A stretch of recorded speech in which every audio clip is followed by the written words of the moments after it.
শিবরাত্রি উপবাস সবাই করেন তো? জোরে বলুন হ্যাঁ না। আপনার যে বাবাকে বেলপাতা দেন, কি কি বার বেলপাতা দেওয়া যায় না? সোমবার দিন দেওয়া যায় না, চতুর্থীর দিন দেওয়া যায় না, অষ্টমীর দিন দেওয়া যায় না, নবমীর দিন দেওয়া যায় না, চতুর্দশীর দিন দেওয়া যায় না, এবং সংক্রান্তির দিন বাবা শিবকে বেলপাতা দেওয়া যায় না। ভালো করে শুনে নেবেন, পরে কিন্তু ফাঁকি গেলে আর কিছু পাবেন না। দুসরা ফাল্গুন শিবরাত্রি হচ্ছে, সবাই লক্ষ্য করুন। তাহলে কি কি বার পাতা তুলতে পাওয়া যায় না মায়েরা? জোরে বলুন। একটা হচ্ছে চতুর্থীর দিন, একটি অষ্টমীর দিন, একটি নবমীর দিন, একটি চতুর্দশীর দিন, একটি সংক্রান্তির দিন, একটি সোমবার দিন। আগের দিন তুলে রাখবেন জলে ভিজিয়ে, পরের দিন বাবা শিবকে বেলপাতাটা দেবেন। এইদিকে এইদিকে মায়েরা, বেলপাতা যে বাবাকে দেবেন কিছু মনে করবেন না, বাবার কিন্তু বেলপাতা চাইতে একটা প্রিয় জিনিস আছে যেটা দিলে বাবা খুব খুশি হয়। বাবা শিব শ্মশানে, বলবো পরে বলবো কি কি ফুল লাগে। বাবা শিব শ্মশানে থাকে কেন? বাবা শিব কিন্তু না, বাবা শিব রাম, অনেকগুলো কারণ আছে, একটা কারণ বলি, নতুন কারণ। বাবা শিব রাম নাম শুনতে ভালোবাসে, কারণ রামের ভক্ত তো রামের মন্দিরে গিয়ে চুপচাপ বাবা বসে আছে সকাল থেকে সন্ধ্যে পর্যন্ত। সবাই বলছে জয় শ্রীরাম, জয় শ্রীরাম, জয় রাম, জয় রাম, জয় রাম, বলিয়ে শ্রী রামচন্দ্র ভগবান কি, রামচন্দ্র ভগবান কি করছে। তখন বাবা বলছে খুব খুশি, মন্দিরে বসে থাকবো। কিন্তু সন্ধ্যাবেলায় মন্দিরে তালা লেগে যাচ্ছে, আর কেউ আসছে না, বাবা শুনতে পাচ্ছে না, বলছে এখানে থাকবো না। সকাল থেকে সন্ধ্যে পর্যন্ত সবাই ভগবান রামের নাম করে, তারপর করে না। হঠাৎ দেখতে পেলো, মানে আমাদের দিকে মৃতদেহ নিয়ে গেলে বড় হরি হরি বল বলে তো, কিন্তু দেখবেন বেনারস কাশিতে গেলে ওদিকে দেখবেন মৃতদেহ নিয়ে গেলে কি বলে, রাম নাম সত্য হ্যাঁ, রাম নাম সত্য হ্যাঁ, রাম নাম সত্য হ্যাঁ।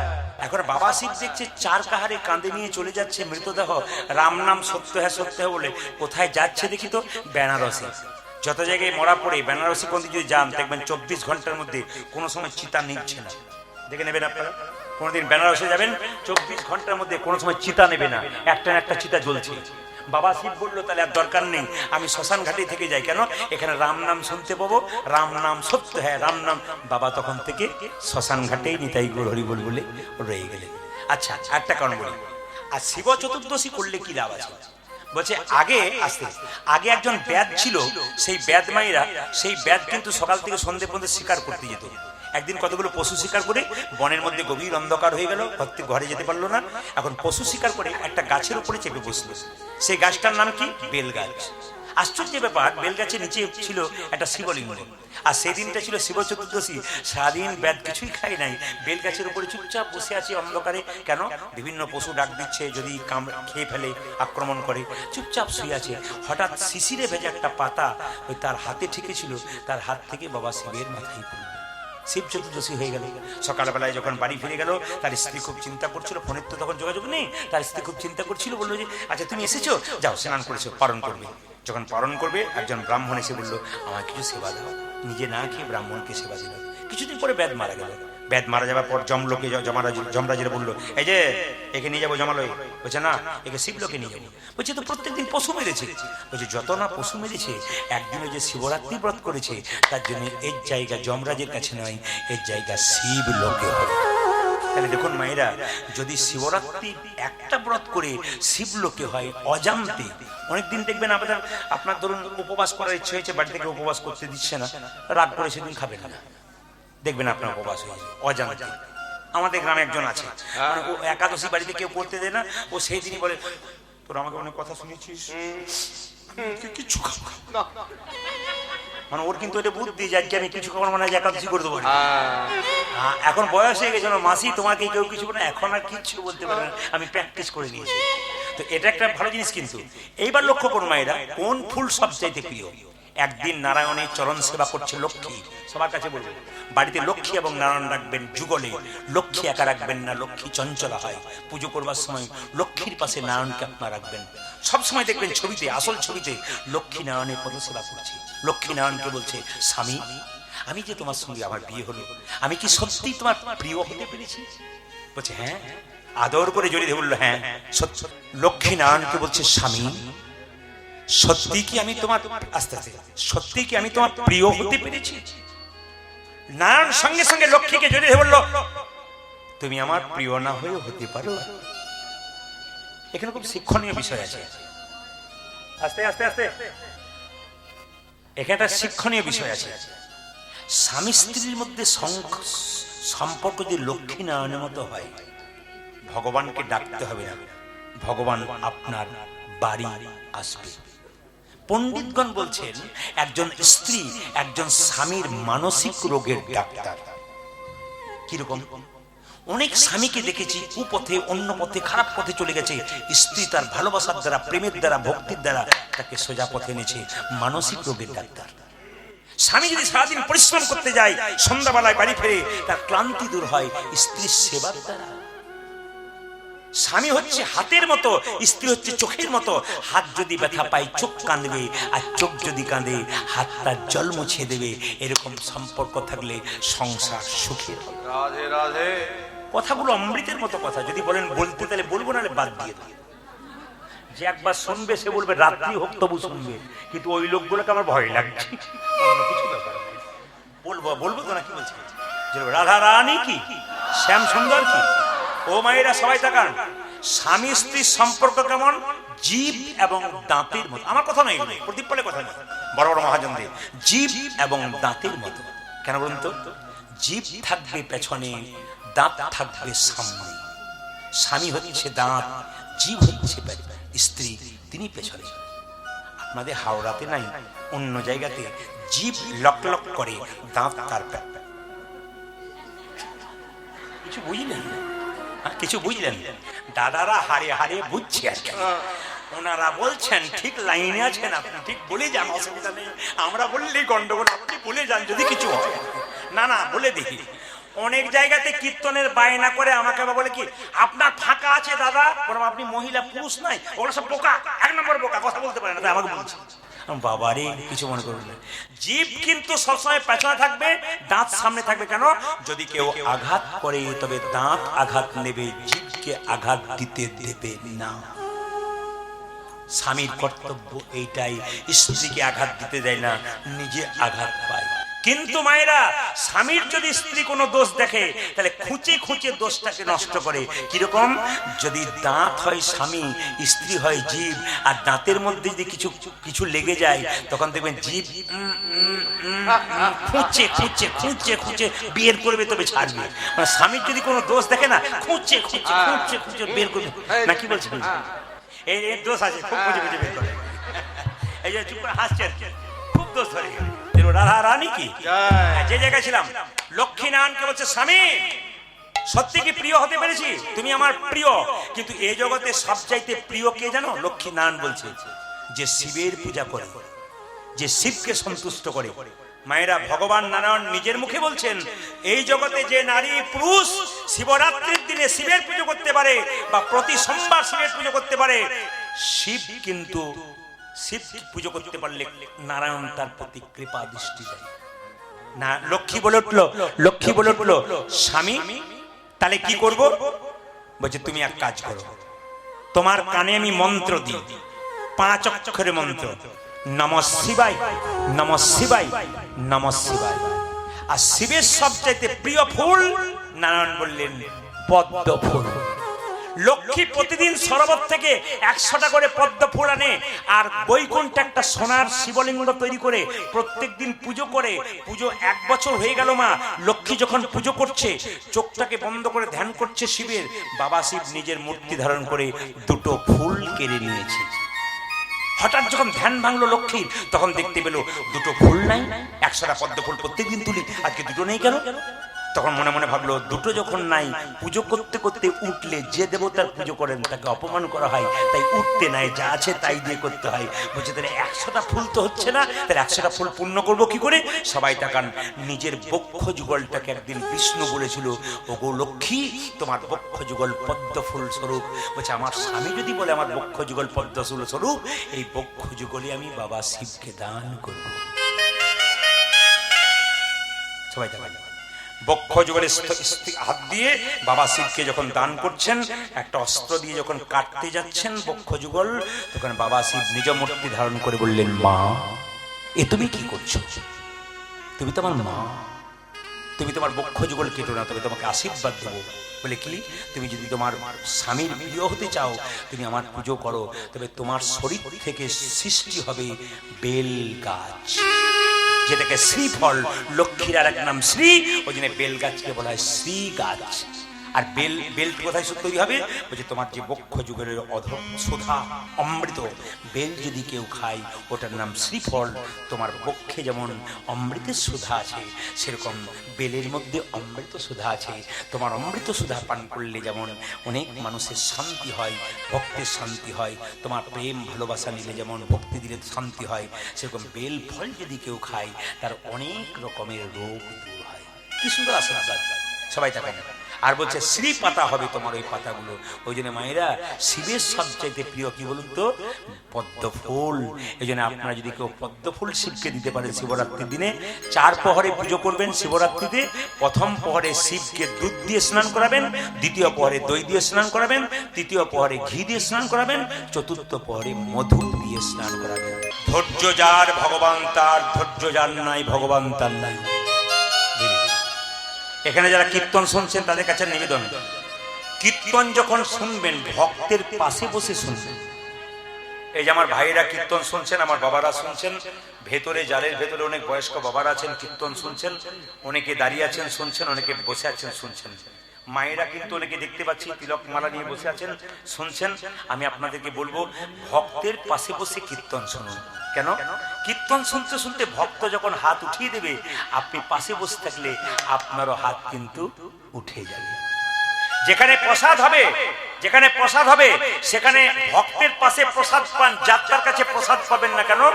ভক্ত যখন প্রসাদ পাবে কপালে ঠেকিয়ে জনার্দন জনার্দন বলে 3 বার বলে প্রণাম করে পাবে। এই যে আজকে সকালবেলা এখানে প্রসাদ সেবা হয়েছে, যদি আবার হয় আপনাদের বলি, যখনই প্রসাদটা পাবেন না, প্রসাদটা পেয়েই খেয়ে নেবেন না। যারা ভক্ত তাদের পাশে বসবেন, ওনারা কি করবেন? প্রসাদটা নিয়ে কপাল থেকে জনার্দন জনার্দন, মানে ভগবানের নাম জনার্দন, জনার্দন জনার্দন 3 বার বলবেন, তারপর মুখে দেবেন ইনি ভক্ত। প্রসাদ পেলেই খেতে নাই, ভগবানকে নিবেদন করে খেতে হয়। এই জন্য আমি আপনাদের বলতে চাই, দেখুন বড় ভাই বলছে 100 জন্ম গৌর বলে কানবো, 101 জন্মে তো কি পাবো? কুরুক্ষেত্রের দিকে তাকান, 100 ভাইয়ের দাদা দুর্যোধন চঞ্চল ছিল, উনি ভগবান পেলেন না।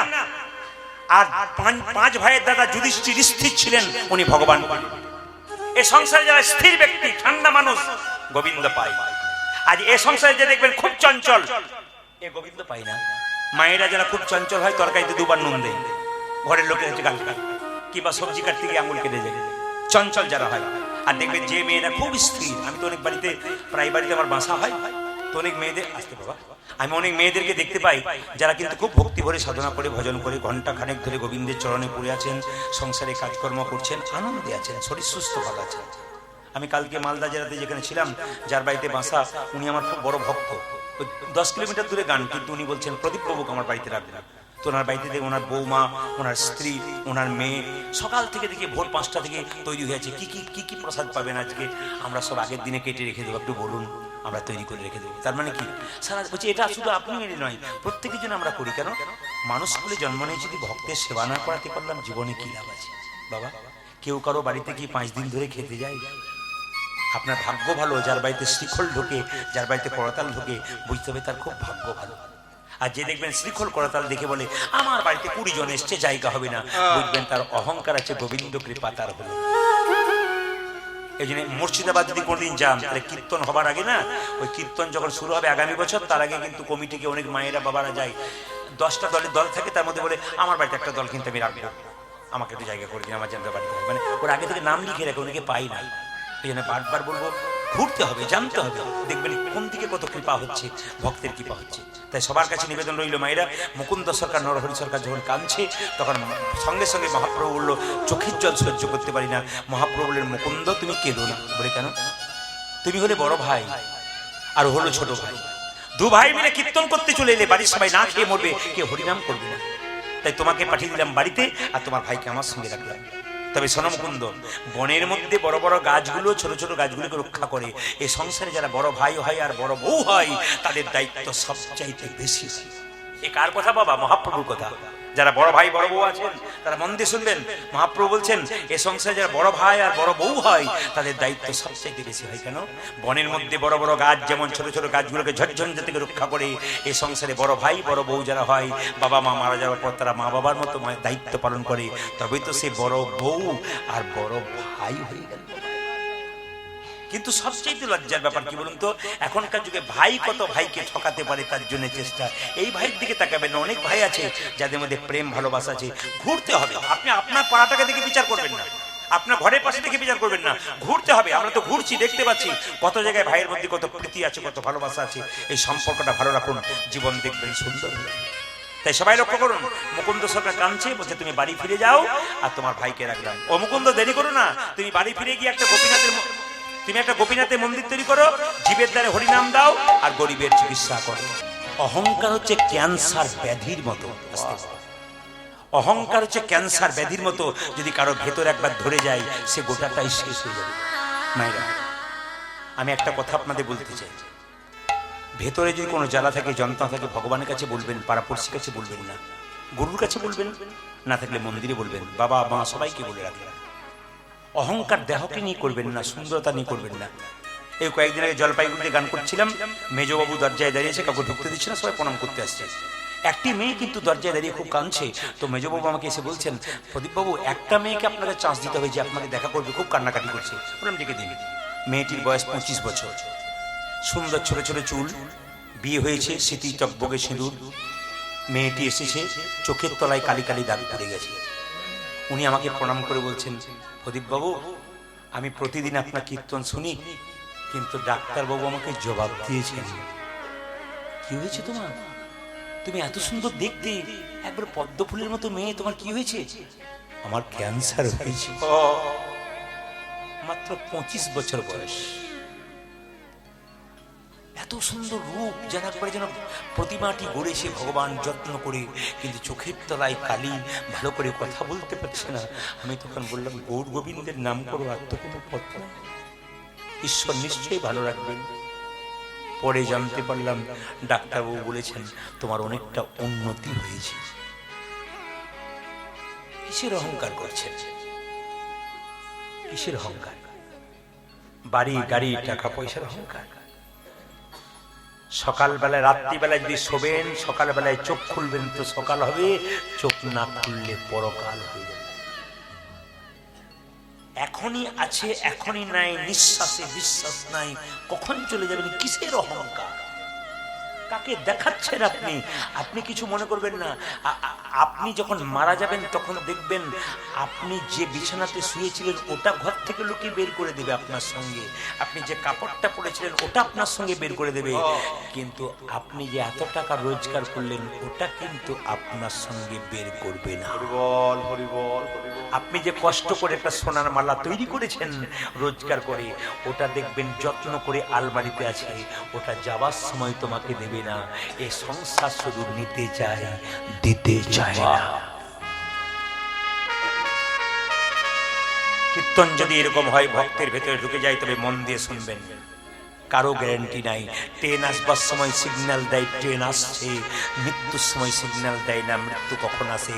একটা ওষুধের বোতলের উপরে এক্সপায়ারি ডেট লেখা থাকে, কিন্তু মায়েরা আমাদের দেহে কোনো এক্সপায়ারি ডেট নাই। কে যে কখন চলে যাবে, কার টিকিট কখন কাটা হবে কেউ জানে না। যাবার আগে অন্তত গৌর গোবিন্দের নামটা স্মরণ করে যায়, দেখবেন কৃপা হয়ে যাবে।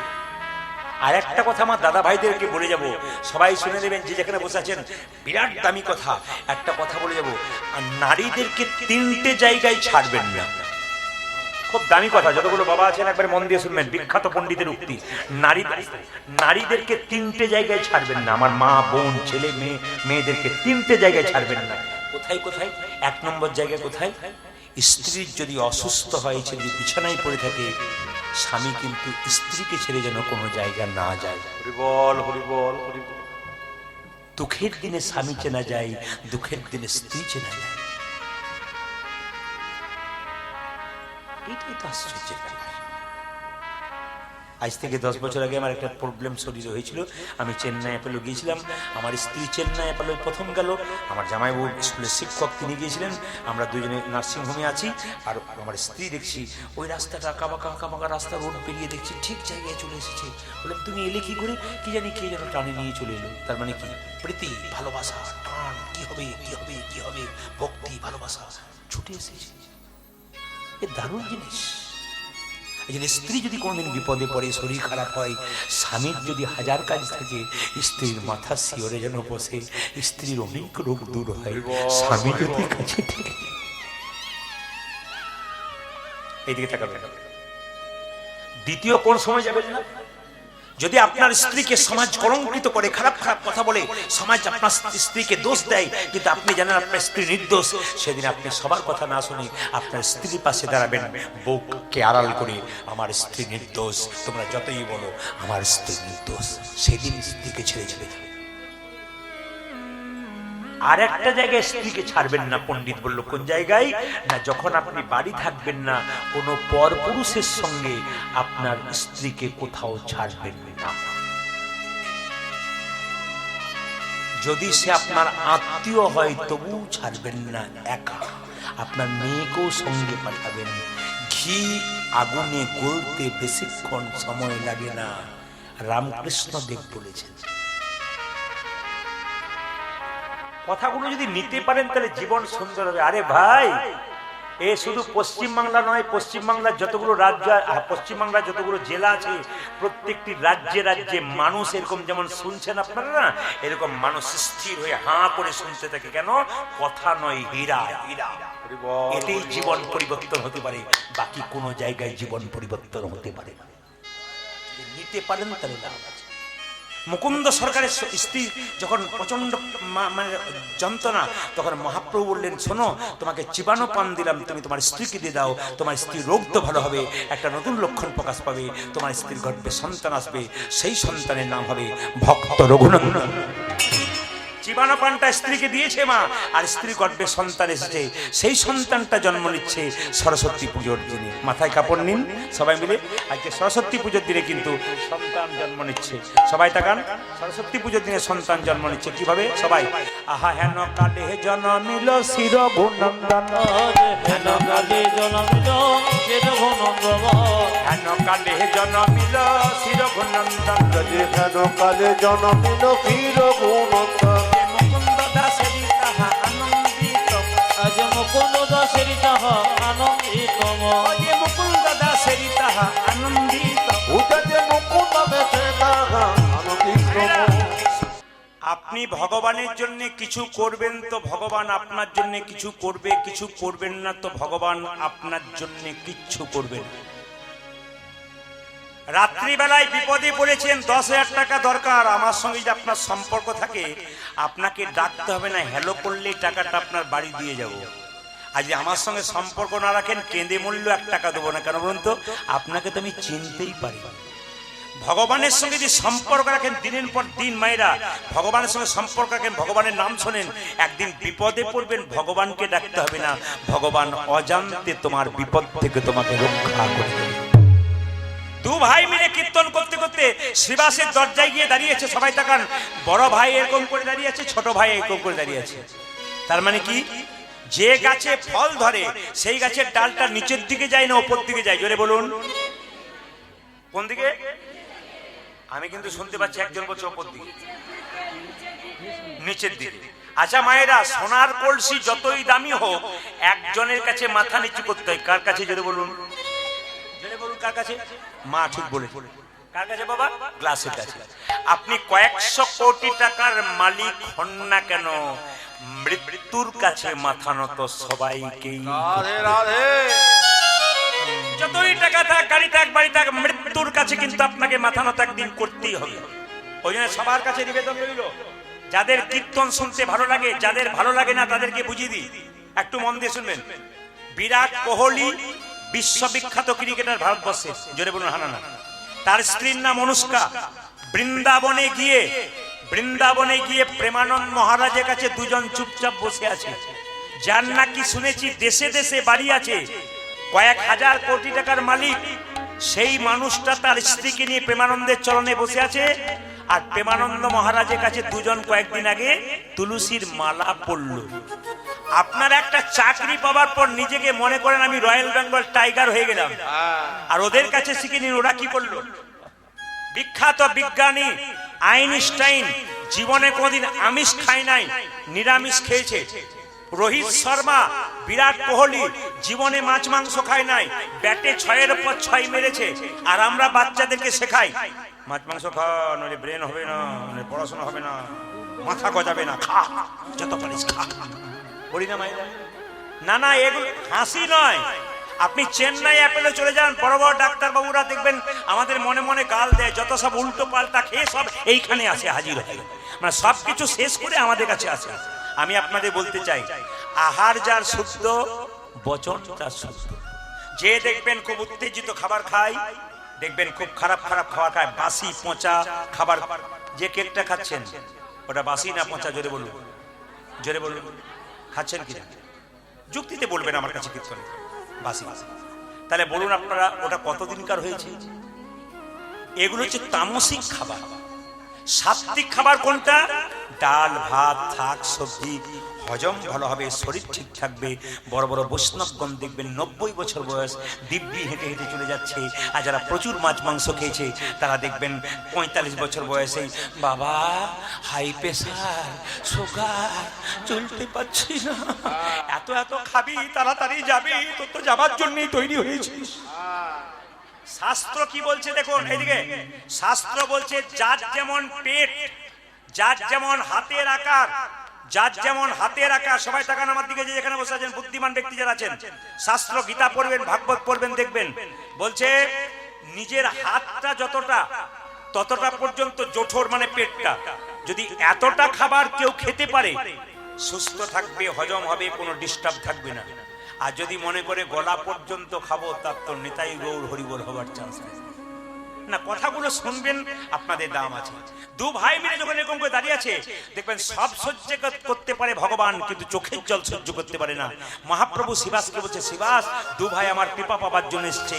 বড় ভাইয়ের নাম মুকুন্দ, ছোট ভাইয়ের নাম নরহরি। চলো দুজনকে একবার দর্শন দিয়ে আসি। দুজনকে দর্শন দেবার জন্য মহাপ্রভু নিতাই চাঁদকে নিয়ে কীর্তন করতে করতে যাচ্ছে শিবাসকে নিয়ে, আর নরহরি মহাপ্রভুকে দেখছে। দেখুন কিভাবে দেখছে। সৌরধ্বনিতির সৌরধ্বনিতে হেরা মহাবিলাসায় বিলসয় সমবয় বালক সঙ্গে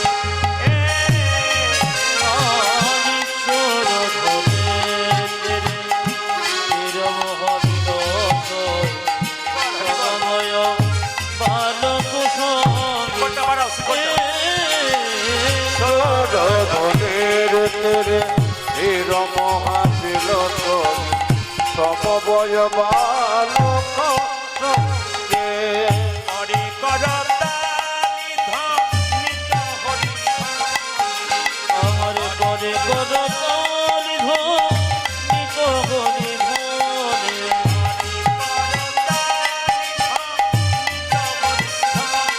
পূজা যে করে করতালি ধ্বনিত হরি হরি।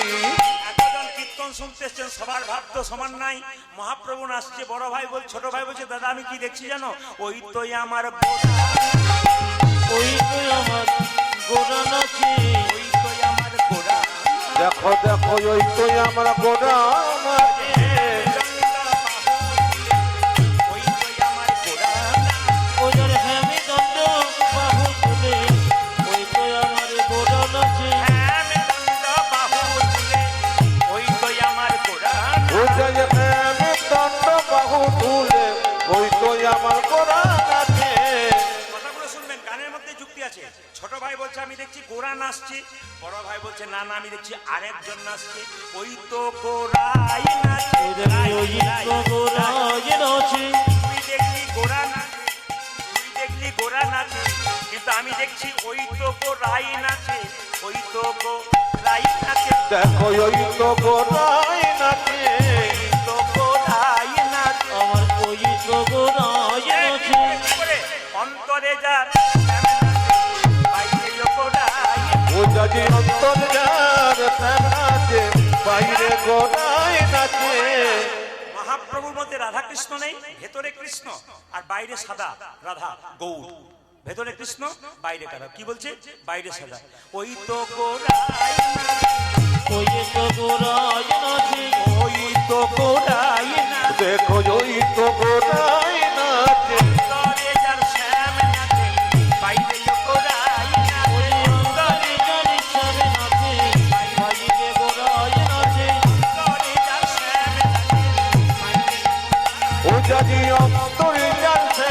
নাচে বাইরে গোড়ায় নাচে রাধানী তীরে নীর মহানীর সই সমবায় বালক সঙ্গে সোর ধরে ধীরে ধীরে মহাবীর সই সমবায় মানব সঙ্গে আজ তোর ধনের তেরে নির মহাবিল তৈ সমবয় বালক সঙ্গে হাত তুলে বলুন রাধে রাধে, একটু জোরে বলুন রাধে রাধে রাধে রাধে। আচ্ছা বাবা সবাই তাকান সবাই তাকান। আচ্ছা বলুন, দু ভাই মিলে যখন দাঁড়িয়ে আছে, শ্রীবাসকে তখন মহাপ্রভু বলল, ওদের মধ্যে যে ছোট ভাই তাকে বলে দাও সে আমার সঙ্গে সারা জীবন কীর্তন করবে, আর যে বড় ভাই তাকে বলে দাও সে আমার 100 জন্ম কৃপা পাবে। এই আজকের এই হরদ মান্নাপাড়াতে দু ভাই কীর্তন শুনতে এসছে। একজন মহাপ্রভুর কৃপা পেল, একজন পেল না। যে পেল তার তো আনন্দ হবে, যে পাবে না তার কষ্ট হবে না। সবাই লক্ষ্য করুন, মহাপ্রভু শ্রীবাসকে বললো বলে দাও যে ছোট ভাই সারা জীবন আমার সঙ্গে কীর্তন করবে, আমার কৃপা পাবে, আর যে বড় ভাই তাকে বলে দাও 100 জন্ম কৃপা পাবে না। দেখুন তাকান, শ্রীবাস এসে বলছে তোমাদের মধ্যে বড় ভাইকে আমি। কি নাম? আমার নাম মুকুন্দ সরকার। আচ্ছা ছোট ভাইকে? এই যে আমি, আমার নাম নরহরি সরকার। প্রভু বলেছে নরহরি তুমি সারা জীবন প্রভুর সঙ্গে থাকবে, নাম করবে। বড় ভাই বলছে আমার জন্য কি বলেছে? তোমার জন্য প্রভু বলেছে তুমি 100 জন্ম কৃপা পাবে না, 100 জন্ম সঙ্গ পাবে না। তখন বড় ভাই নাচতে শুরু করেছে, জয় গৌরী। শ্রীবাস মনে মনে ভাবলো লোকটা বোধহয় পাগল হয়ে গেল, 100 জন্ম কৃপা পাবে না শুনে নাচতে শুরু করেছে গৌর গৌর বলে। সঙ্গে সঙ্গে শ্রীবাস বলছে হ্যাঁ গো, তোমাকে যে প্রভু বললে 100 জন্ম কৃপা পাবে না, তুমি গৌর গৌর বলে নাচতে শুরু করলে। আমি হলে তো বিষ খেয়ে আত্মহত্যা করতাম। এ কথা শুনে মুকুন্দ বলছে শোনো শোনো শ্রীবাস, কেউ মালা জপ করেন? কেউ করেন না, কিন্তু বলছে মালা জপে সালার পর দেখবেন কিছু মনে করবেন না, নাম সব সময় করা যায়, পায়খানা ঘরে বসে করা যায়, বিছানায় করা যায়, যত্র তত্র সবাই, কিন্তু মালা জপা সব জায়গায় হয় না। অনেকে দেখবেন বাজারে যায় বেগুন কেনে, হরে কৃষ্ণ তোর বেগুনের দাম কত রে, একদিকে নাম একদিকে বেগুন, কোনো গুণ থাকবে না, বেগুন হয়ে যাবে। না না, অপরাধ নেবেন না, এগুলো আমি ঠাট্টা করছি না, কিছু মনে করবেন না, এগুলো ঠাট্টা করছি না। আসলে আমার বলার উদ্দেশ্য কি, যদি আপনারা কুর্ম পুরাণ পড়েন, কুর্ম পুরাণের 18 অধ্যায় পরিষ্কার করে লেখা আছে, কথা বলিতে বলিতে চলিতে চলিতে ওপর দিকে তাকাইতে তাকাইতে মালা জপ করা যাইবে না। তাহলে রাস্তায় যদি কেউ জপ করতে করতে যায় তাহলে তিনি ভুল করছেন, না জেনে করছেন। কি বলছে? চলিতে চলিতে কথা বলিতে বলিতে তাকাইতে তাকাইতে মালা জপ করা যাবে না। হাতে করো কামার মুখে বলো হরি, মানব জন্ম তোমার যাইবে গতি। হাতে করো কামারে মুখে বলো হরি, মানব জন্ম তোমার যাইবে গতি। মালা জপে সালায়ার করে জপে ভাই, মনে মনে জপে তারি বলি মালা জপে সালাম করে জপে ভাই, মনে মনে জপে তারি বলে হরি জয়। মালা জপে সালায়ার করে জপে ভাই, মনে মনে জপে তারে বলি হারি যায়।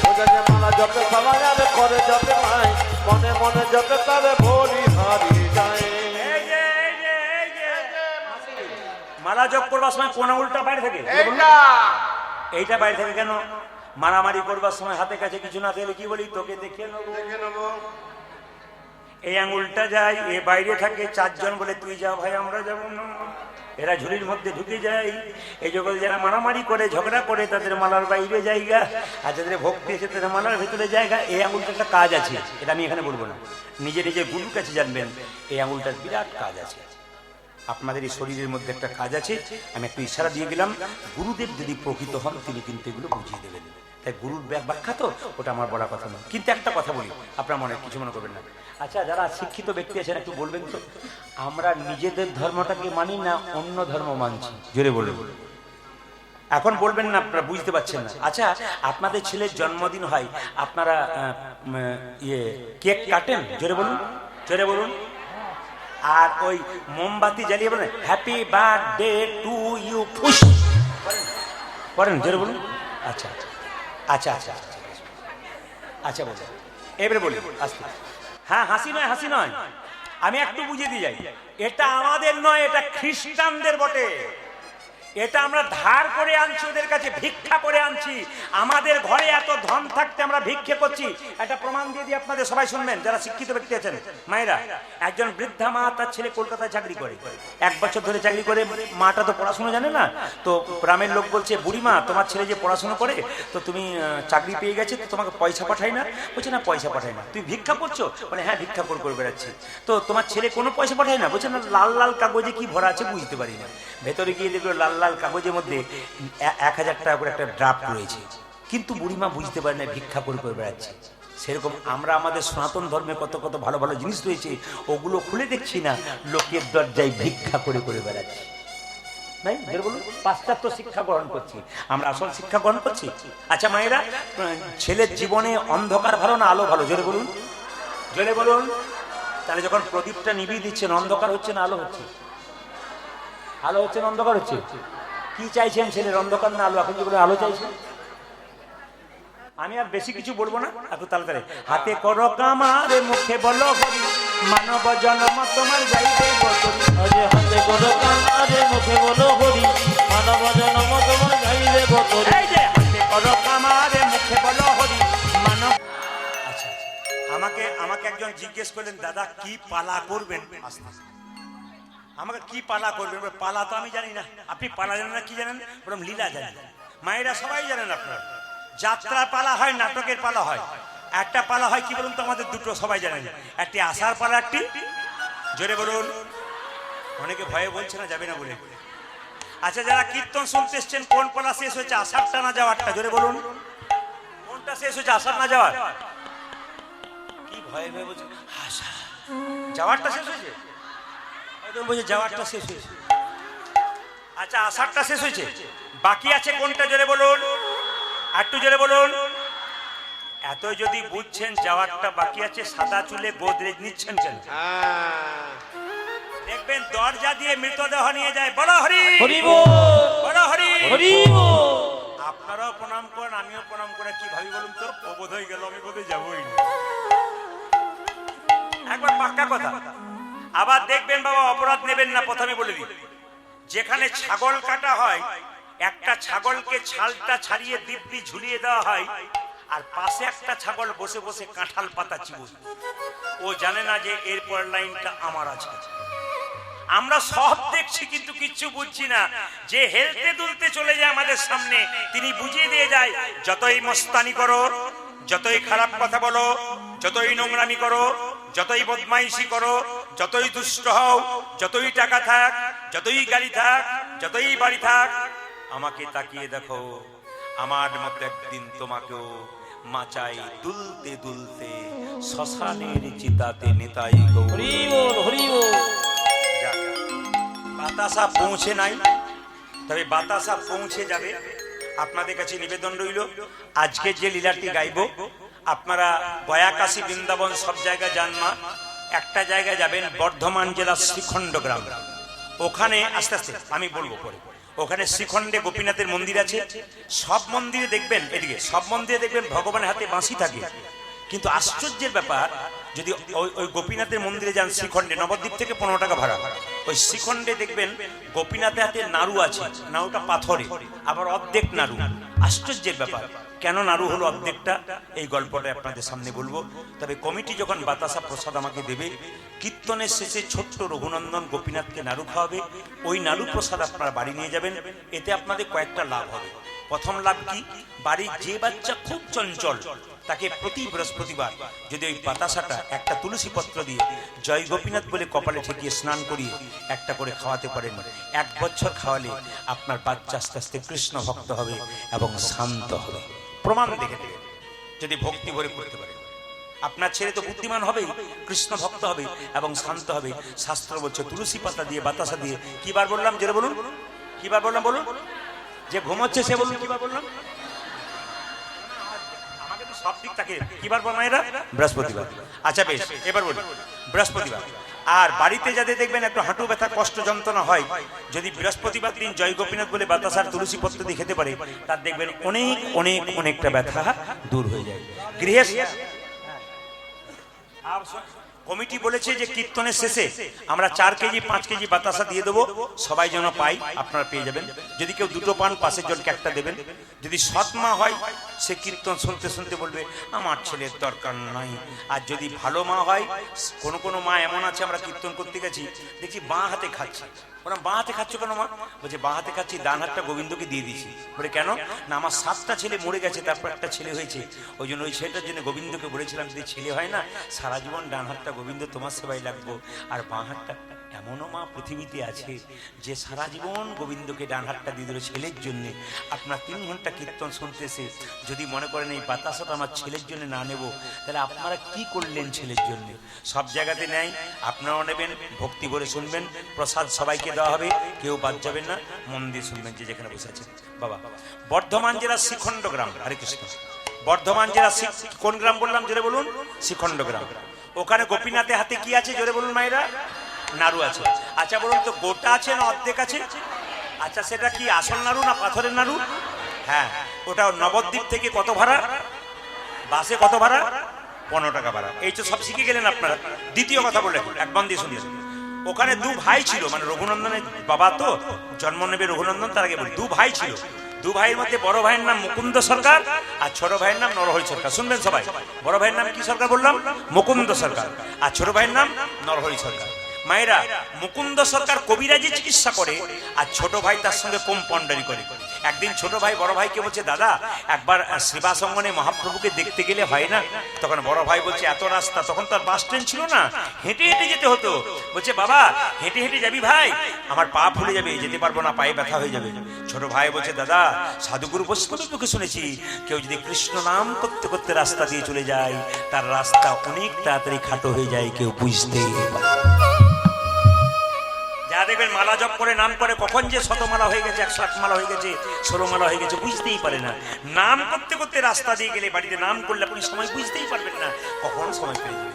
এই যে কীর্তন শুনছেন, কখন যে কীর্তন শেষ হয়ে যাবে, যারা প্রকৃত ভক্ত তারা বুঝতেই পারে না, বলে আর একটু হলে ভালো হয়। তো 2 ভাই মিলে বললো, তাহলে চল চল, তুই যখন বলছিস। বড় ভাই মুকুন্দ যাচ্ছে আগে আগে, ছোট ভাই নর হয়ে যাচ্ছে পেছন পেছন। কোথায় যাচ্ছে মায়েরা? একবার নবদ্বীপে সেবাসঙ্গনে মহাপ্রভু আশীর্বাদ পাওয়ার জন্য। কিভাবে যাচ্ছে? কৃষ্ণ কেশব কৃষ্ণ কেশব কৃষ্ণ কেশব তাহি নাম, রাম রাঘব রাম রাঘব রাম রাঘব। হরে কৃষ্ণ কৃষ্ণ কৃষ্ণ হরে হরে, হরে রাম রাম রাম হরে হরে। কৃষ্ণ কেশব কৃষ্ণ কেশব তাহি নাম, রাম রাঘব রাম রাঘব রাম রাঘব রক্ষম। হরে কৃষ্ণ কৃষ্ণ কৃষ্ণ হরে হরে, হরে রাম রাম রাম হরে হরে। কৃষ্ণ কেশব কৃষ্ণ কেশব কৃষ্ণ কেশব তাহি নাম, রাম রাঘব রাম রাঘব রাম রাঘব রক্ষম। উলধ্বনি। হরে কৃষ্ণ কৃষ্ণ কৃষ্ণ হরে হরে, হরে রাম রাম রাম হরে হরে। কৃষ্ণ কেশব কৃষ্ণ কেশব কৃষ্ণ কেশব তাহি নাম, রাম রাঘব রাম রাঘব রাম রাঘব রক্ষম। কৃষ্ণ হে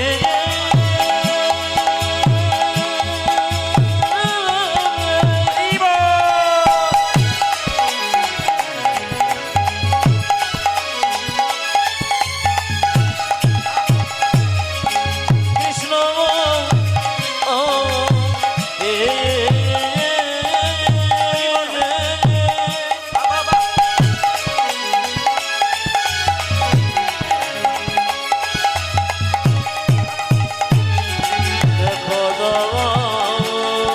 রাধে রাধে।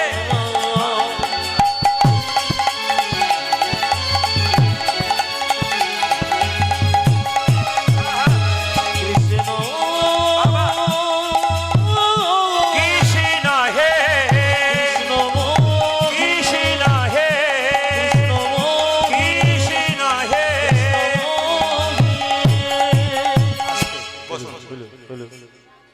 যদি কেউ মালদা জেলা যান, আমার বাবারা ভাইরা জানেন, মালদাতে গৌর বলে একটা জায়গা আছে। যারা শিক্ষিত ব্যক্তি ইতিহাস পড়েছেন, মালদাতে গৌর বলে একটা জায়গা আছে, ওখানে নবাব হোসেন শাহ ছিল। মায়েরা মালদাতে নবাব হোসেন শাহ। তো নবাব হোসেন শাহ পেটের যন্ত্রণা হয়েছিল, কোনো মতে ভালো হচ্ছিল না। একবার মুকুন্দের কাছে এলো মায়েরা, প্রচুর লোক মুকুন্দ সরকারের দরজায় দাঁড়িয়ে আছে।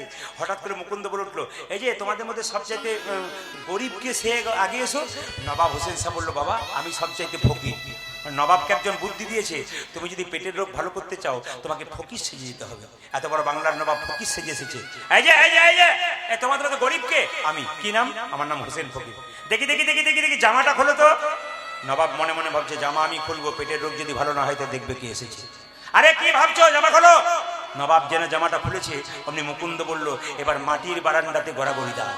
নবাব মনে মনে ভাবছে, কালের কাল বর্ষাকাল, হরিণে যাতে বাঘের গাল, নেহাত বেকায়দায় পড়েছি বলি, যদি আমার পেটের রোগ ভালো না হয়। আরে ভাবছো কি, গড়াগড়ি দাও। যেই না নবাব হোসেন শাহ ফকির সেজে ধুলায় গড়াগড়ি দিয়েছে, অমনি চমকে উঠে বললো, কবিরাজ। বলে কি? আমি যেই না ধুলাই গড়াগড়ি দিলাম, আমার অর্ধেকটা পেটের রোগ ভালো হয়ে গেল।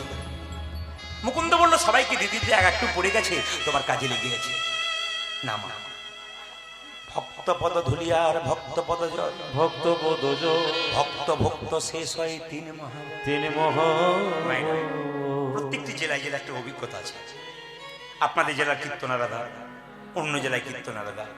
উত্তর দিনাজপুর, মালদা, নদিয়াতে যদি গান করতে যাওয়া যায়, যদি কোনোদিন যান আপনাদের আত্মীয় থাকে, দেখবেন যখন কীর্তন শেষ হয় না, সব মেয়েরা, সব ছেলেরা, সব বাবারা একবার ধুলোতে গড়াগড়ি দেবে, তারপর যাবে।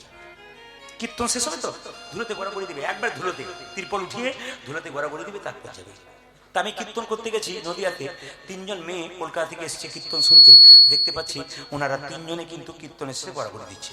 জিজ্ঞেস করলাম, আপনার শাড়িটা ময়লা হয়ে যাবে না? উনি বলছেন, আপনার কীর্তনে শুনেছি স্বামীর যদি 10টা কাপড়ের দোকান থাকে, যখন চিতাতে দেবে 1টা কাপড়ও সঙ্গে দেবে না। ময়লা হলো তো কি আছে, গোবিন্দের নামে হোক।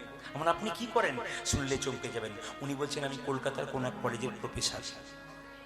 আপনি কলেজের প্রফেসর, আপনি কীর্তন শুনছেন? কেন শুনবো না? আমার স্বামী প্রসাদ ভোজি, আমি প্রসাদ ভোজি। আমার স্বামী একজন হাই স্কুলের শিক্ষক, তিনি প্রসাদ ভোজি, আমি প্রসাদ ভোজি, দুজনে প্রসাদ ভোজি আমরা। বাহ, আমরা আপনি তো আমার চেয়ে ছোট না হতেন, আপনাকে একটা প্রণাম করতাম। একটি মেয়ে এসছে, ও বলে আমি বিউটি পার্লারের কাজ করি। বললাম আমিও তো করি। প্রদীপবাবু আপনি করেন? বলে হ্যাঁ। কখন করেন? তাহলে কীর্তনে ফাঁকি। বললাম না, কীর্তন করতে করতে বিউটি পার্লারের কাজ করি। বলছে বুঝতে পারলাম না। বললাম তুমি তো বিউটি পার্লারের কাজ করে মেয়েদের বাইরেটা ভালো করার চেষ্টা করো, আর আমি বিউটি পার্লারের কাজ করে ভক্তের হৃদয় মন্দিরটাকে পরিষ্কার করার চেষ্টা করি। ভক্তপদ ধুলিয়ার ভক্তপদ জল, ভক্ত ভক্ত শেষ হয় তিনি মহাবল। যেই না কবিরাজ, তোমার কি ওষুধ দেওয়া থাকে? নেই ওষুধ দেওয়া থাকে, অর্ধেকটা পেটের রোগ ভালো হয়ে গেল। মুকুন্দ বলো, সবাইকে দিতে এক পড়ে গিয়ে তোমার কাজে রেখেছি। দেখি দেখি দেখি হাঁ করে তো আসল ওষুধটা দিয়ে দিই। যেই না হাঁ করেছে, আসল ওষুধটা দিয়েছে, আর নবাবের পেটের যন্ত্রণা ভালো হয়ে গেছে। মুকুন্দ নবাব মনে মনে, মুকুন্দ মনে মনে ভাবছে, এত বড় কে যে আমার নাম ধরে ডাকলো? নবাব বলে উঠল, আমি সারা বাংলার নবাব হোসেন শাহ। নবাব আপনি? হ্যাঁ, তোমাকে পরীক্ষা করতে এসেছিলাম, তুমি কত বড় কবিরাজ। এখানে তোমাকে থাকা যাবে না, তুমি চলে যাও। বলে কোথায়? আমার সঙ্গে মালদাতে। তুমি মুসলমান, আমি হিন্দু, তোমার বাড়ি যাবো কেমন করি? রাত্রিবেলায় মহাপ্রভু মন্দিরে কেঁদে কেঁদে বলছে, প্রভু বলে দাও, প্রভু বলে দাও, প্রভু তুমি বলে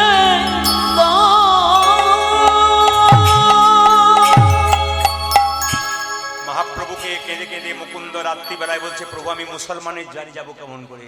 সঙ্গে সঙ্গে মুকুন্দ কবিরাজকে মহাপ্রভু আশীর্বাদ করে বললেন, ঈশ্বর যা করে তা। জোরে বলুন, জোরে বলুন, আমি সবার মুখে শুনতে চাই, ঈশ্বর যা করে তা। অনেকে চালাক আছে, ভয়ে বলছে না, কারণ আমি তো একটা ডোজ কিছু দেবই। ঈশ্বর যা করে তা, জোরে বলুন, একবার সাহস করে বলুন, ঈশ্বর যা করে তা। আপনার ছেলে যদি মাধ্যমিক পরীক্ষায় ফেল মারে, আর কেউ যদি কাছে গিয়ে বলে ঈশ্বর যা করে তা মন করে, আপনার কি মনে হবে? তখন বলবেন, বাজে বকবেন না তো? বলবেন না? মুখে আমরা বলি এক, কিন্তু কাজে করি না। ঈশ্বর যা করে তা মঙ্গলের জন্য করে। মুকুন্দকে নবাব দেখুন মুসলমান হতে পারে, মুসলমানে কি সৎ, মান মানে কি ইমান, যার সৎ ইমান তিনি মুসলমান। তিনি বললেন মুকুন্দ তোমাকে আমি নিয়ে যাব, তোমার কি উদ্দেশ্য বলো? বলছে তোমার বাড়ি যাবো, একটা গোপীনাথের মন্দির তৈরি করে দাও, আমি যেন জীবের দ্বারে হরিনাম দিতে পারি আর গরিবের চিকিৎসা করতে পারি। মুকুন্দ সরকারকে এত বড় বাংলার নবাব মালদাতে গিয়ে একটা মন্দির তৈরি করে দিল। প্রত্যেকদিন মুকুন্দ সরকার গোপীনাথে পুজো করে আর নবাব দাঁড়িয়ে দাঁড়িয়ে দেখে। নবাবকে একটা মেয়ে তালপাতার হাওয়া করে, তার মধ্যে ময়ূরের পালক। নবাব দেখছে মুকুন্দ কি সুন্দর গাইছে, আর নবাবকে একটা মেয়ে তালপাতার হাওয়া করছে, ওই তালপাতার মধ্যে ময়ূরের পালক রয়েছে। মুকুন্দ গাইছে, ধরে দেবেন আমার কানু সে বিনোদ রায়, আমার কানু সে বিনোদ রায়, ওই আমার কানো সে বিনোদ রায় গো, কানো সে বিনোদ রায়।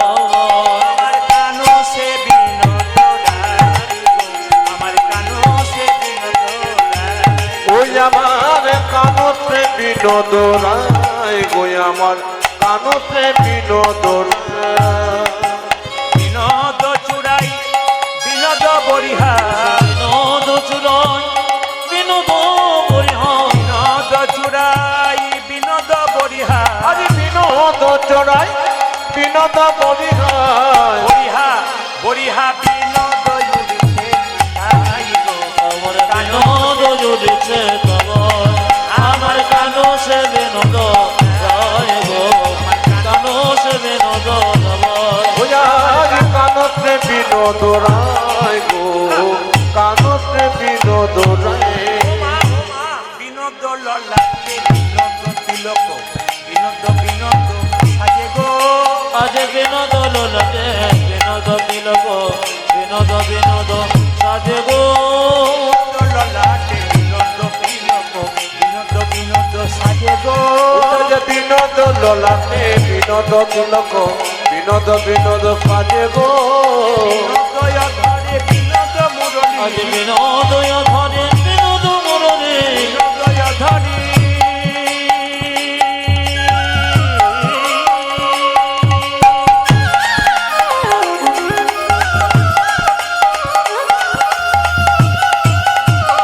মুরলী বাজে বাজরে,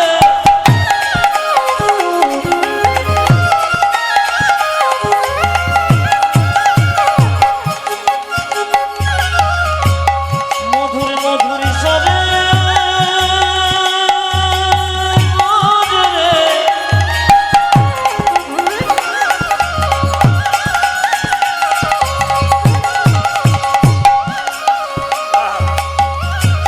মুরলী বাজে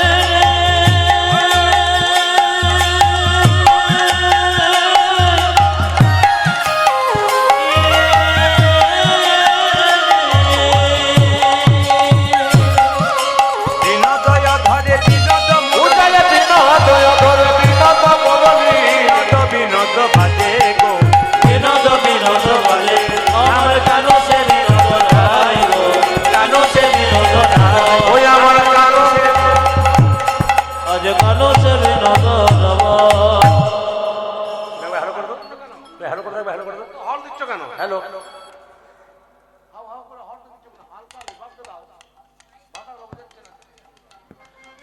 ও তার বিনোদ গলাই বিনোদ মালা, বিনোদ বিনোদ দুলে গো, তোর বিনোদ গলায় বিনোদ মালা, বিনোদ বিনোদ দোলে কি সুন্দর ব্যাখ্যা করছে, কি সুন্দর গোবিন্দকে ব্যাখ্যা করছে কে? মুকুন্দ সরকার। ও তার বিনোদ গলাই বিনোদ মালা, বিনোদ বিনোদ দুলে গো, তবে বিনোদ গলায় বিনোদ মালা, বিনোদ বিনোদ দোলে গো। কোনি বিনোদিনী বিনোদ গাথনি, কোন বিনোদিনী বিনোদ গাথনে, কোনি বিনোদিনী বিনোদ গাথনি, কোন বিনোদিনী বিনোদ গাথনি। গেথেছে বিনোদ ফুলে গো, ওরে গেথেছে বিনোদ ফুলে, আমার কানো সে বিনোদ রায় গো, কানো সে বিনোদ রায়। ওই আমার কানতে বিনোদ রায় গো, কানতে বিনোদ রায়। বিনোদ কোটিতে বিনোদ ধতি, বিনোদ বিনোদ সাজে গো, আমার বিনোদ কোটিতে বিনোদ ধতে, বিনোদ বিনোদ সাজে গো। বিনোদ কোটিতে বিনোদ ধতি, বিনোদ বিনোদ সাজে গো, আজ বিনোদ কোটিতে বিনোদ ঘটি, বিনোদ বিনোদ সাজে গো বিনোদ চরণে বিনোদ নুপুর, বিনোদ চরণে বিনোদ নুপুর, বিনোদ চরণে বিনোদ নুপুর, বিনোদ চরণে বিনোদ নপুর বিনোদ বিনোদ বাজে গো। বাজে বিনোদ বিনোদ বাজে, আমার কেন সে বিনোদ রায়, ধ্বনি মায়ের অনু- কেন সে বিনোদ রায়। ও যায় কানো সে বিনোদ রায়, কানো সে বিনোদ রায়। দেখি আপনারা, হ্যাঁ আপনারা কেমন কীর্তন শুনছেন ধরা পড়বে দেখবেন। আচ্ছা, মুকুন্দ সরকার যখন কীর্তন করছিল, একটি মেয়ে তাকে পাখা করছিল, জোরে বলবেন। তাল পাতার পাখা না প্লাস্টিকের পাখা? জোরে বলুন। আমি খুব খুশি, শুনছে শুনছে আপনারা যে মন দিয়ে শুনছেন তার টেস্ট করে করে দেখছি মাঝে মাঝে। মায়েরা রান্না করতে করতে মাঝে মাঝে দেখেন না, কিন্তু এটা করবেন না, এটা করবেন না, না শিখিয়ে দিই, এটা কিন্তু করবেন না।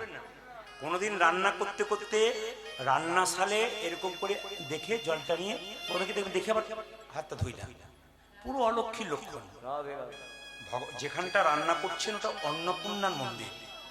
আপনি টেস্ট করবেন, দেখবেন ভালো। একটা পাত্র নিয়ে গিয়ে বাইরে একটু টেস্ট করে নিয়ে তার পাত্রটাকে ধুয়ে দেবেন পরিষ্কার করে, হাতটাকে ধোবেন, তারপর করবেন। সুচিতা অসুচিতা আছে, লক্ষ্মী অলক্ষ্মীর ব্যাপার আছে। এটা তো অন্য জাতির ঘর নয় যে নোংরা করে রাখবেন। আপনি হিন্দু জাতির মানুষ, হিন্দু জাতির বাড়ি প্রত্যেক সময় পরিষ্কার পরিচ্ছন্ন থাকে, আপনার পরীক্ষা পরিষ্কার রাখবেন। সবাই টাকার মায়ের যেখানে বসেছেন যখন। আচ্ছা বলুন তো, ওই ওই পাখাটার মধ্যে কাকের পালক ছিল না কোকিলের পালক ছিল? বলুন। ময়ূরের পালক ছিল। বাহ। আচ্ছা মায়েরা কীর্তন করতে করতে যেই না মুকুন্দ ডেকেছে, এই আমাদের নবাব ডেকেছে, মুকুন্দ। মুকুন্দ নবাবের দিকে তাকিয়েছে আর ময়ূরের পালকগুলোকে দেখে, হে কৃষ্ণ কৃষ্ণ করুণা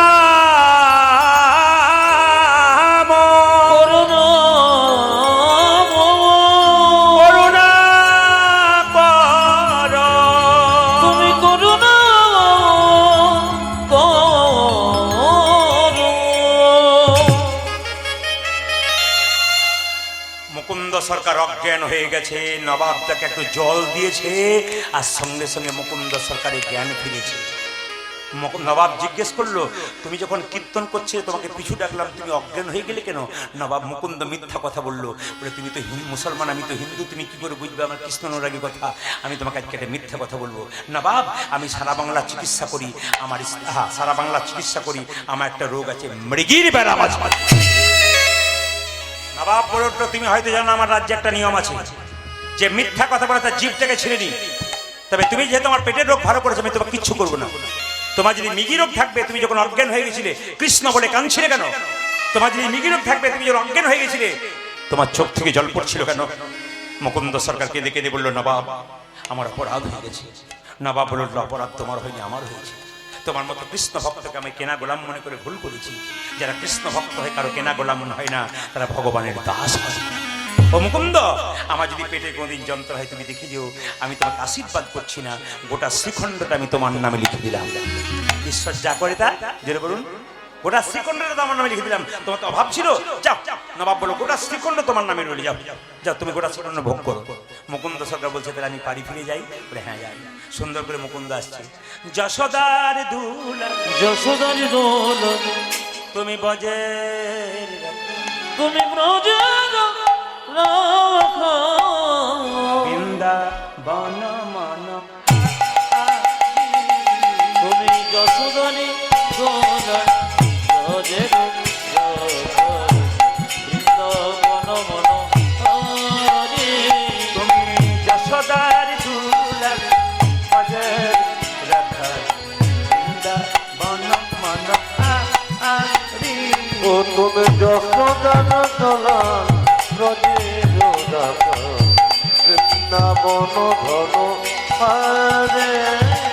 গোপীজন বল্লভ রাধিকা রমণ, তুমি গোপীজন বল্লভ রাধিকা রমণ, গোপীজন বল্লভ রাধিকা রমণ, গোপীজন বল্লভ রাধিকা রমণ, গোপীজন বল্লভ রাধিকা রমণ, তুমি গোপীজন বল্লভ রাধিকা রমণ,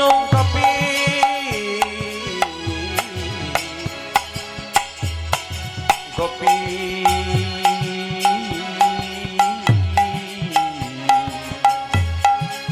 গোপী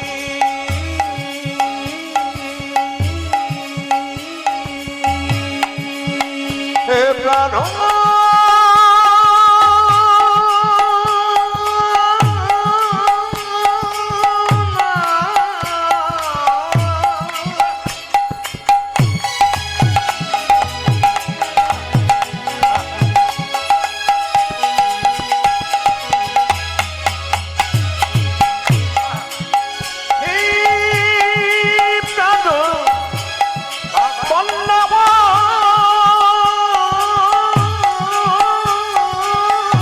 হরি বল হরি বল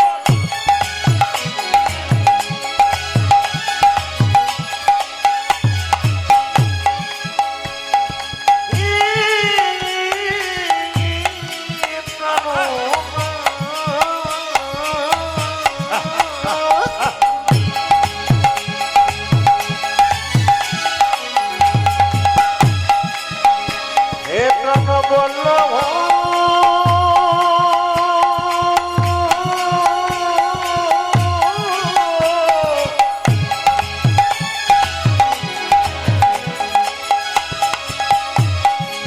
হে প্রাণ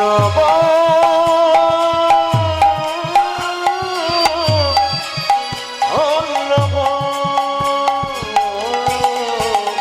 গোপী জন বল্লভ রাধিকার মন জনবল্লভ রাধিকা রাম তুমি গোপী জন বল্লভ রাধিকা রমণ বৃন্দাবন মন হরি বৃন্দাবন মন হরি অজে যশোদানি দুলাল অজে বৃন্দাবন মন হরি ও তুমি জগদার দোলা ব্রজের রাখাল বৃন্দাবন ঘন হারি কই গো ধরণী মায়েরা কি পুজোর দিনে ছেলে হলো যেটা বলুন লক্ষ্মী পুজো লক্ষ্মী পুজোর দিনে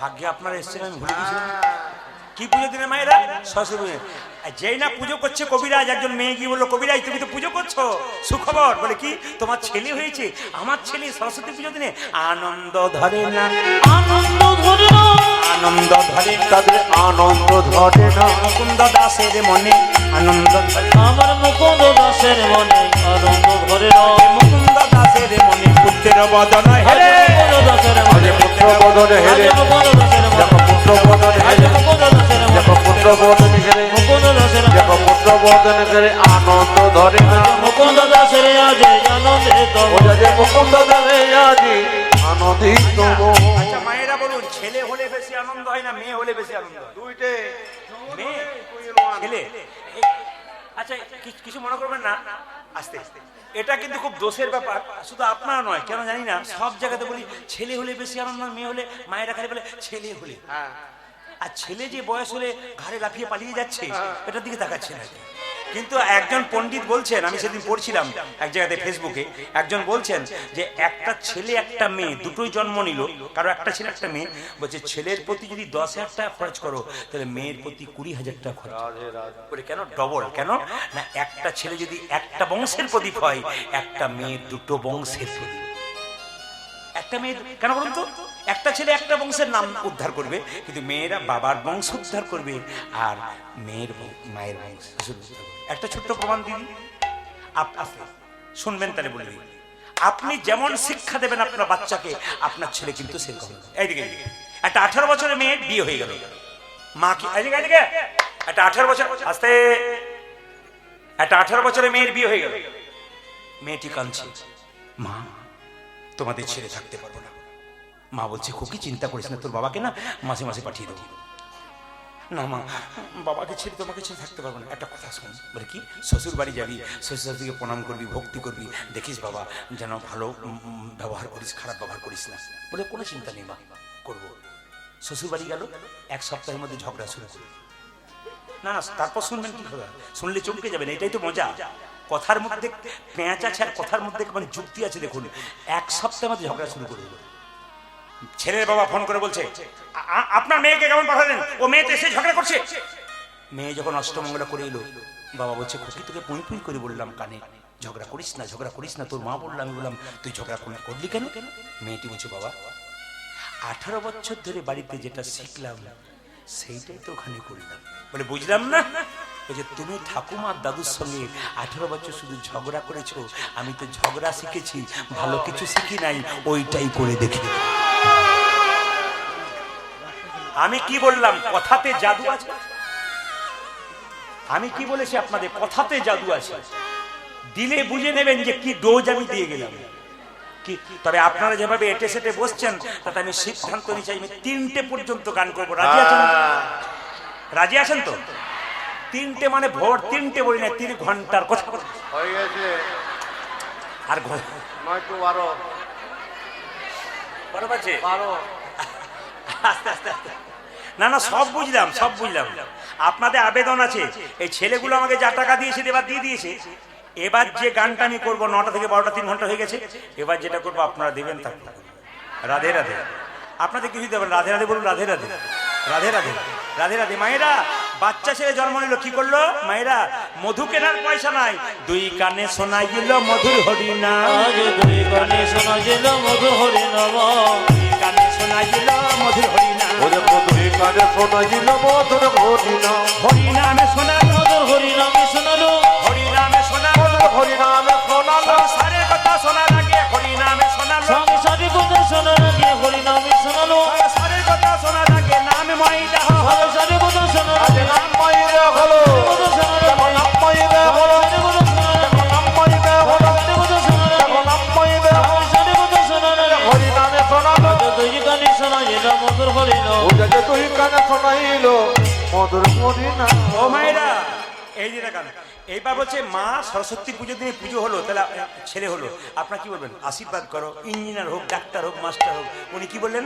ওগো মা তুমি এক কাজ করো, আশীর্বাদে করো মা, আশীর্বাদে করো মা, আশীর্বাদে করো মা। আশীর্বাদে করো মা। কি যেন ভাগবতে পড়তে পারে, আশীর্বাদে করো মা। যেন ভাগবতে পড়তে পারে, আশীর্বাদে করো মা। যেন সংকীর্তন গাইতে পারে, আশীর্বাদে করো ও মা। যেন সংকীর্তন গাইতে পারে, আশীর্বাদে করো মা। ভাগবতে পড়তে পারে, হরি হরি হরি যেন সংকীর্তন গাইতে আজ পারে, হরি হরি হরি বলে, ভাগবতে পড়তে আজ পারে, হরি হরি হরি বলে, সংকীর্তন গাইতে পারে, হরি হরি হরি বলে, ভাগবতে পড়তে আজ পারে, হরি হরি হরি আমি বলে, সংকীর্তন গাইতে পারে। আশীর্বাদে করো মা। 2 কানে শোনা গেল মধুর হরিনাম। ও যে 2 কানে শোনাইল মধুর হরিনাম। মায়েরা সবাই লক্ষ্য করুন, যিনি এলেন আমাদের মানে মুকুন্দ সাগর ছেলে, তার নাম রাখা হলো রঘুনন্দন। তিনি কে? কামদেব মদন। পদকর্তা বললেন পদের মাধ্যমে, ইনি কামদেব মদন। আহা ব্রজের অনঙ্গ ধরিয়া অঙ্গ। ব্রজের অনঙ্গ ধরিয়া অঙ্গ। দেখুন এখানে যারা আমার বয়স্ক বাবারা আছেন, তারা মাথাটা নোড়াচ্ছেন, পেছনে কেন? ওনারা অনেকদিন আগে থেকে কীর্তন শুনছেন, তো ওনারা পদাবলী শোনেন। ওই যে যখনই গাইছিলেন ওনাদের মাথাটা নড়ছে কেন? ওনাদের এগুলো শুনে অভ্যাস আছে ছোট থেকে। এই জন্য সবাই লক্ষ্য করুন, পদাবলীও গাইতে হয়। ওগো বজের অনঙ্গ ধরিয়া অঙ্গ। উড়াই ব্রজের অনঙ্গ ধরিয়া অঙ্গ। গৌরে আওলা গৌর সঙ্গ। আমার গৌরী আমন গৌর সঙ্গ। গৌরে আওলা গৌর সঙ্গ। উদয় গৌরী যাবল গৌর সঙ্গ। ভগতি ভূষণ ভগতবে। আমার ভগতি ভূষণ ভগতবে। ভগতি ভূষণ ভগতবে। উদয় ভগতি ভূষণ ভগতবে। ওরে নীলাই মহিলা আপনাবে। আজ লীলাই মহিল আপনাবে। সোনার নূপুর রাতুল পায়। উদয় সোনার নকর রাতুল পায়ে। সোনার নূপুর রাতুল পায়। আমার সোনার করোনা তোলবা। হরি শরণি লইনু তাই। সে করি শোনো লইনু আমরা তাই। শরণে নিলাম।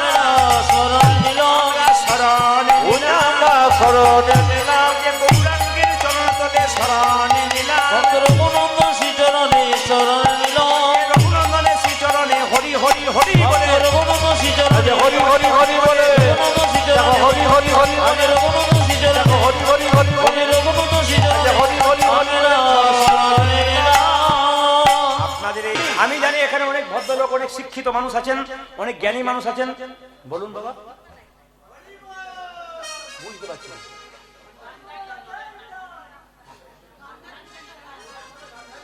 বসুন, এখন তো ওই নিয়ে আলোচনা নেই, যে নিয়ে আলোচনা হচ্ছে সেটা, মানে এখন ঘোড়ার রচনা হচ্ছে, এখন গরুর রচনা হয়নি। ওটা শুনুন, তারপর আমার আপনার শেষে বলবো।